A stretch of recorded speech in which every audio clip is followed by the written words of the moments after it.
And anyway, solar energy is very different from the life energies that you use to do this thing, the psychic energy that you use. How so? In every way. Not comparable. They're not the same. Can you elaborate on why? And yet science is that close to studying non-physical phenomena. That's what they think. Sit in a hotel room, enough. Within a month's time, you will be surprised. 100, 200,000 people will be queuing up because I'll tell you exactly what the hell will happen with you. Oh, I did healing, I destroyed his kidney. That's not the point. You are using your energies in a way, essentially you're trying to play God, you'll pay for it. A non-physical dimension being the lap of the existence. It is the non-physical in whose lap the physical is happening. Physical is a small happening. In this cosmos, not even 2% or not even 1% is physical, rest is non-physical.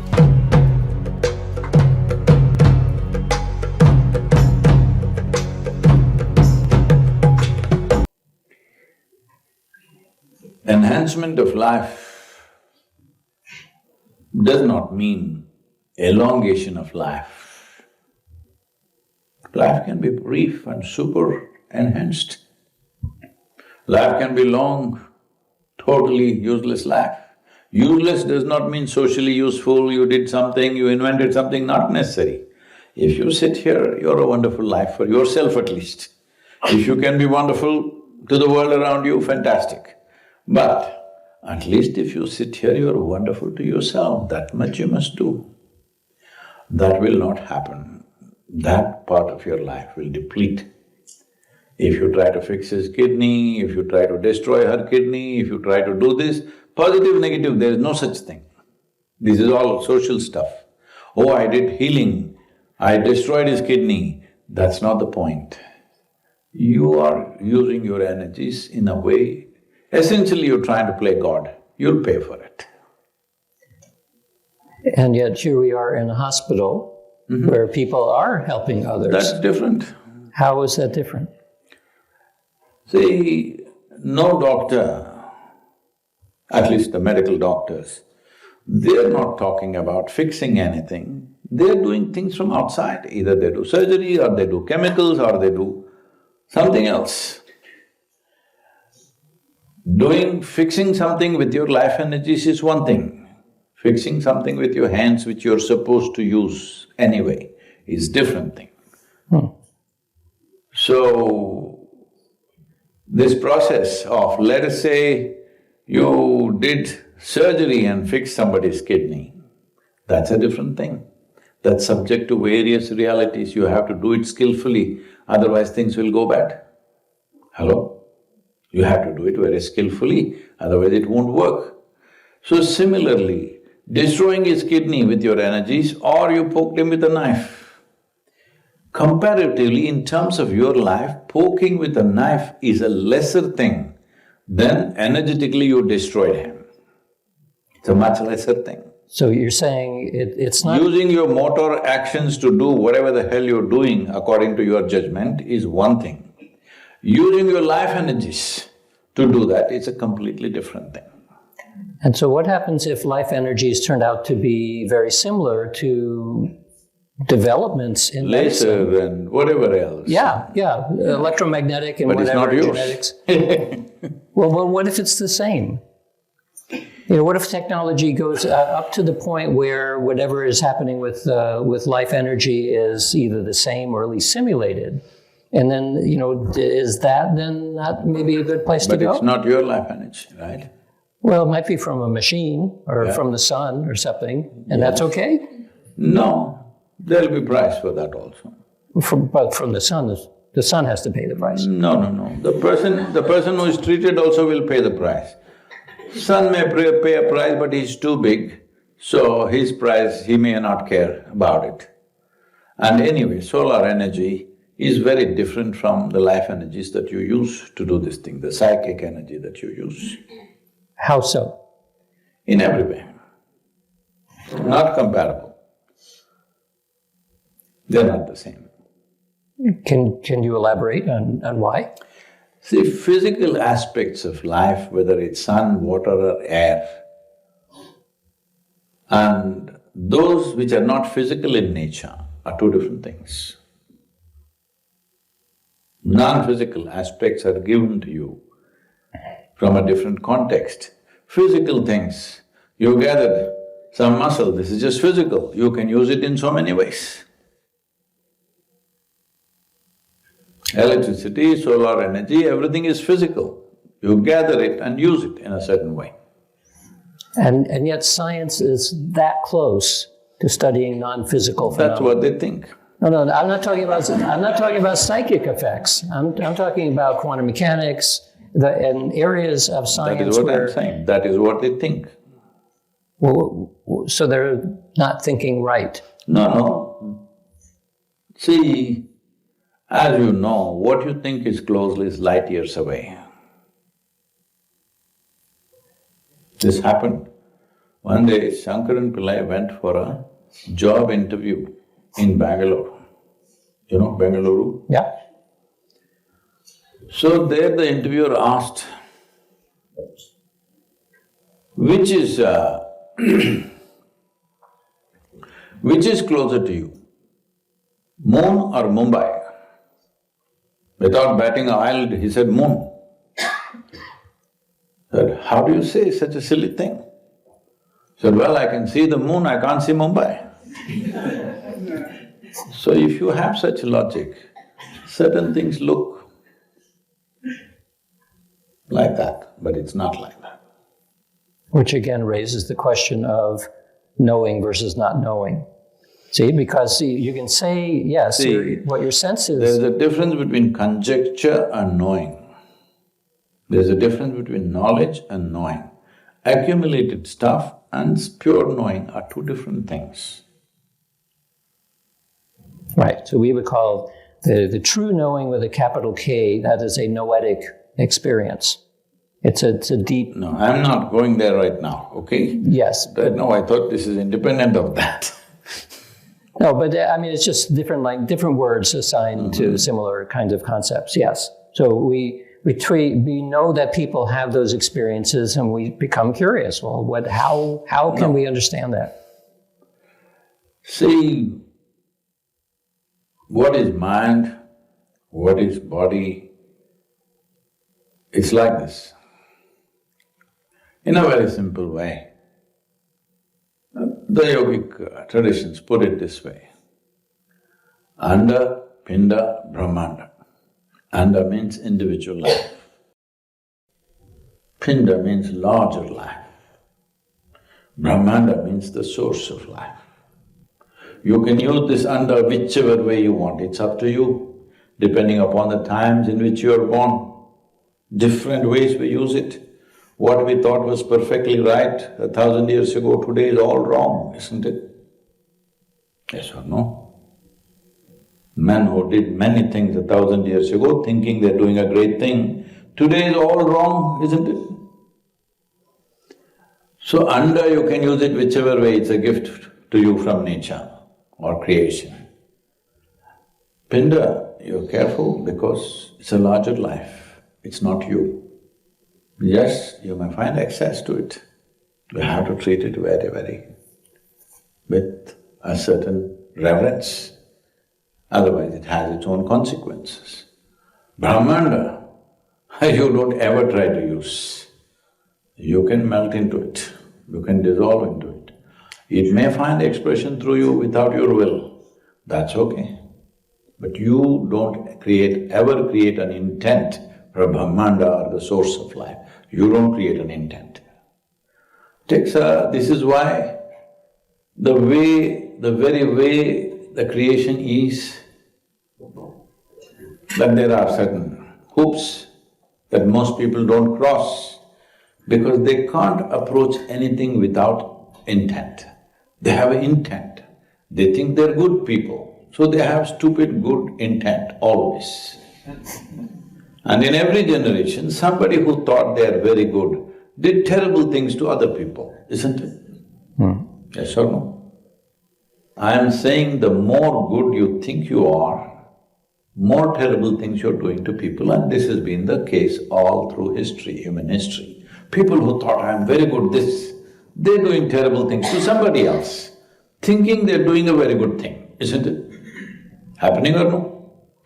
So your intent is coming from this.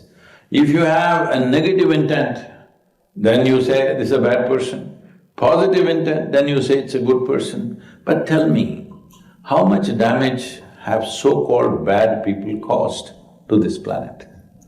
It's the good people who destroy civilizations, isn't it? Hello?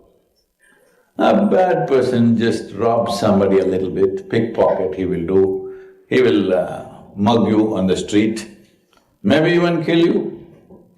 But it's the people who believe they are good who wipe out civilizations on the planet. There are very good people who have killed, 10, 20, 30, 50 million people at a time within short spans of time, all right? So, your intent is a serious problem, though you may think you have good intent. So one fundamental rule, if you explore aspects which is beyond the under, you have no intent of your own. You just go with the nature's intent. You don't try to create an intent of your own. Okay, what's the relationship between intent and curiosity? Science is driven largely by curiosity. Science is fine because it's only exploring to look. I want to just look, but I want to use is another matter.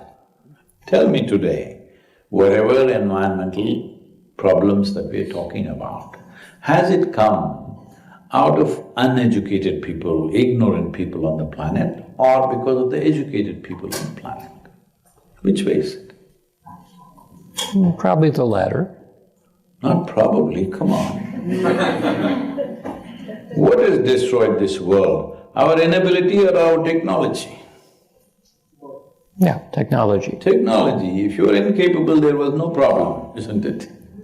So I'm not trying to say technology is bad. All I'm saying is, if you empower someone who can't keep his hands off everything, every empowerment leads to destruction. You have to scratch something. You can't keep quiet because you have an intent. Just exploration, absolutely no problem. So that's why a spiritual process is just exploration, not developing an intent and say, I'll fix this, I'll fix that. Today, if I sit in Boston and say, I will give life predictions for you, sit in one hotel room, enough. Within a month's time, you will be surprised. 100, 200,000 people will be queuing up because I'll tell you exactly what the hell will happen with you. But if I come here and say, come here, I'll teach you ways to transform your life, you can determine the nature of your existence. See, only this many people. So shall we do that? No, we won't do that. So what do you say to these people who end up having the psychic experiences? Don't say psychic, no. Well, what would you call them then? What? Well, precognition, telepathy, psychokinetic effects. We don't go there. But nevertheless it happens. If it happens, we'll block it. Ah. Well, see, then there will be people who want to know how to use that. Because we don't… I'm telling you, particularly in our center, there are people who are steeped in sadhana. There are people who have been, and I have not uttered a word for 12, 15 years in a stretch, totally in it. If they come out and try to do telepathy, telekinesis, astrology, they will wipe out the whole market. But if they do that, they're finished with me. So that this means you have no scientists within your following? I have sensible people. Sensible people. Why do you call them scientists? Somebody who can't stop scratching himself, not science, right? Right. No. When we know it's causing damage, still we go on doing it, thinking it is science. How is it scientific? In the same sense as jhana, knowledge. Like people have different predilections, some people are pulled to understand. Understanding is different. Exercising your will upon the world is a different thing, isn't it? Yes, but… That's all I'm saying. Yes, but you can be pulled to understand, well, why does that work? Right? I mean, otherwise that's the whole enterprise of science is you observe something, right? I'm glad you described it as an enterprise. Anytime people get together and do something… I thought science is an exploration. If it's an enterprise, I will look at it from a different angle. Yeah. Sadhguru, many years ago, when my son was a little kid, he gave me a book written by Swami Vivekananda. He was describing how ancient gurus could communicate with each other thousands of miles away just by thought. It's like a modern internet, how one computer can communicate with another computer in US or Europe, anywhere. Do you believe that human mind can be trained to influence another human mind or people's mind who are far away just by tuning our mind to the right frequency? Can it be trained? Can we learn that art? You're trying to beat the cell phone companies.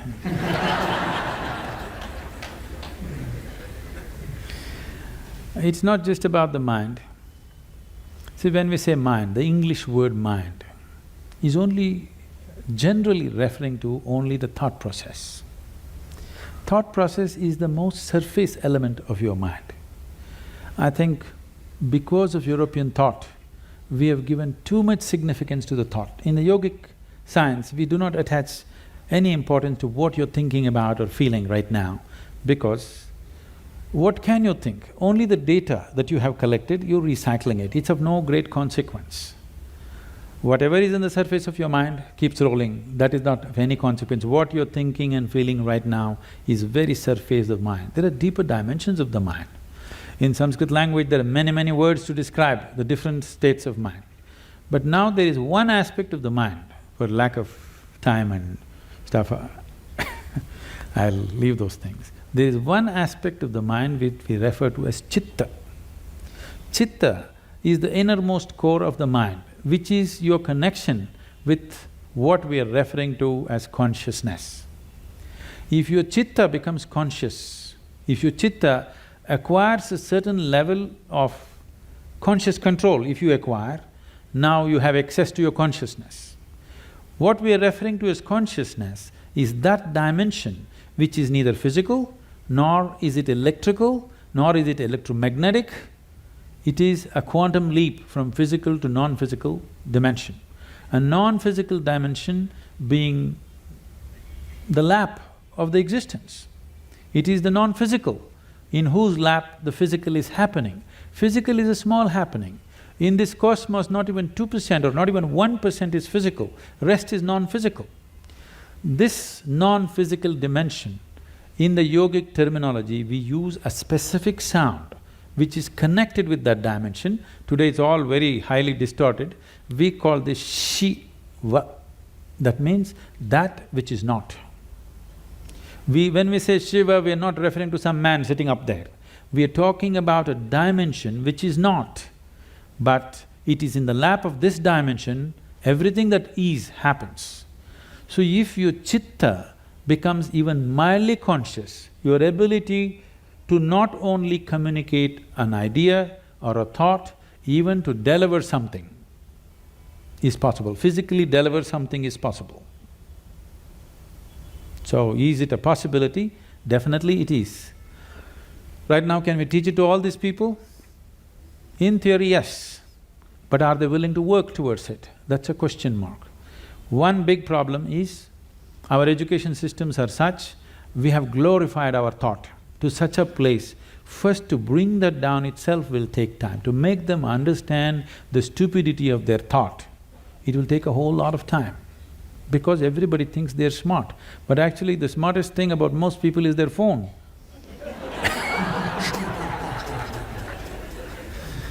So because your thought process is just an outcome of the limited data that you have gathered. It doesn't matter if I have read the libraries of the world, still it is too limited compared to what it is, what the creation is.